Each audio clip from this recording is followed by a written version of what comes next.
Hello, welcome back to Fist Entertainment for our next review of what I consider to be probably the most underrated vampire film of all time, in my personal opinion. And this one right here is one of the most faithful adaptations of one of the oldest books of literature ever.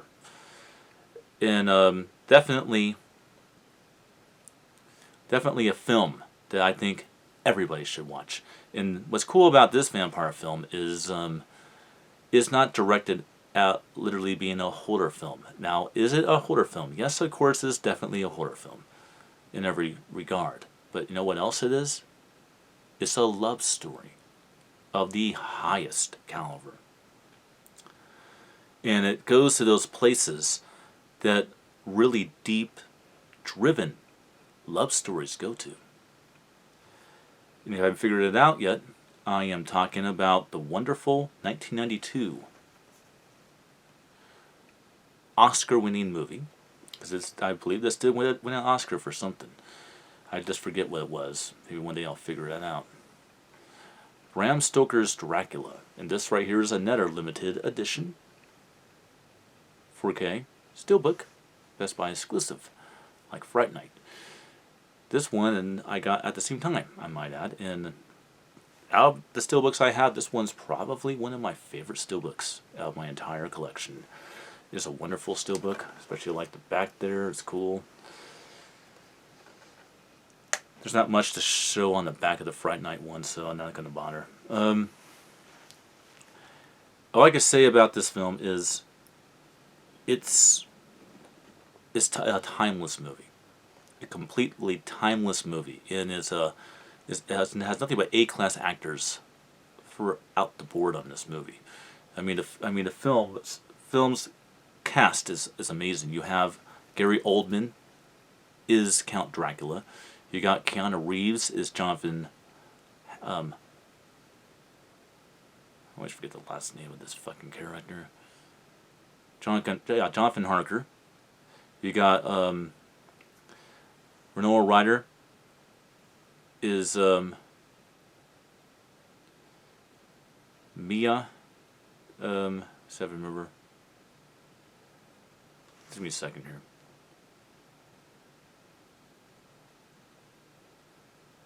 All right. Well, Mia. I forgot you played Lucy, but you'll also have these actors in here as well. You have Anthony Hopkins is Van Helsing. He we know obviously is Hannibal Lecter in the Hannibal movies, and you have Clay Omens from The Princess Bride. You have just a complete A-cast actors in this film. Yeah, Mia Malcolm. Yeah, that's it. Mia Malcolm. I had to think about Penny Dreadful, the series, for a second there. And yeah, very timeless movie. Obviously, the plot of the film, we don't really need much of introduction. I believe this might be my first time reviewing Bram Stoker's Dracula. Could be wrong, but I'm pretty sure it is. The plot of Bram Stoker's Dracula is identical to the novel. Jonathan Harker is a real estate agent that travels to Romania for a sales deal with Count Dracula at Castle Dracula for real estate in London. Jonathan gets trapped in the castle when Dracula discovers that his soon-to-be married-to bride is a reincarnation of his long-lost love when he fought for the Christian Catholic Church during the Holy Crusades, in which his wife committed suicide when Turks sent notice that he had been killed in action, in a battle. And he basically renounced God and made a pact with the devil, which turned him into a vampire. In the basically some supernatural means to reincarnate his lost love that he had this lust. And 200 years later, he discovers that happens. So he traps the soon-to-be married to her groom at his castle, pretty much being fed on by his vampire brides, and makes his way to London to reconnect with his lost love. Of course, Jonathan Harker does escape and heads back to London, telling about what happened. But it doesn't stop it, because love never truly dies. Love never truly dies at all. For Mia has fallen in love with her, with the man that she once loved in a previous life. They fall very much in love, and basically she almost gets turned because she desires it.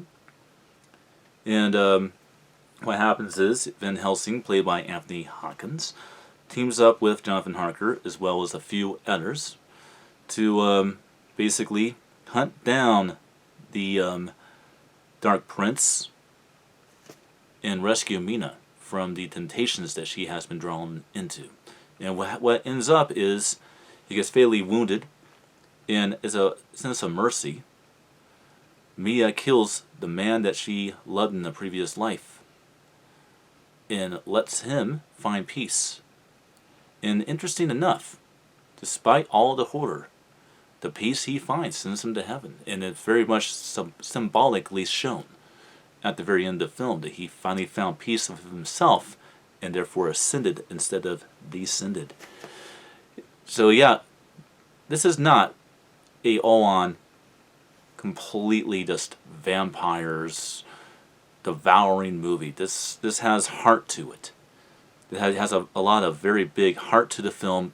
This is really more of a love story. This is more of a romantic love story that teaches a lesson. Love never dies. Love never dies. It just waits to be reborn. So this film is a very personal movie to me because of my history of love. I've been hurt so many times, and yeah, this definitely makes me question a few things. And it's definitely a very, very, very important film, I think, for everybody to watch. Now let's talk about the quality. This is the second 4K release of Bram Stoker's Dracula. But the first release was very Dolby Vision. It didn't have HDR10 in it. The HDR10 really brings the scope up quite a bit on a much bigger, broader level when it comes to the presentation of the film. So this is a vastly superior 4K release over the previous 4K release of Bram Stoker's Dracula. The Dolby Atmos, they say the Dolby Atmos is about is equal to the last 4K release. Keep in mind this film was made in 1992, and they definitely didn't have much to work with, considering the fact this is more of a love story driven movie and not a action extravaganza of a vampire film, say like Fright Night, which has a lot more heavy effects.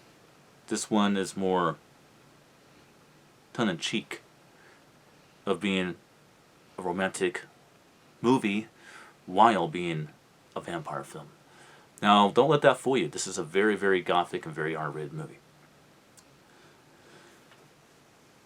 But yeah, definitely a groundbreaking presentation to watch in 4K. I can definitely say that.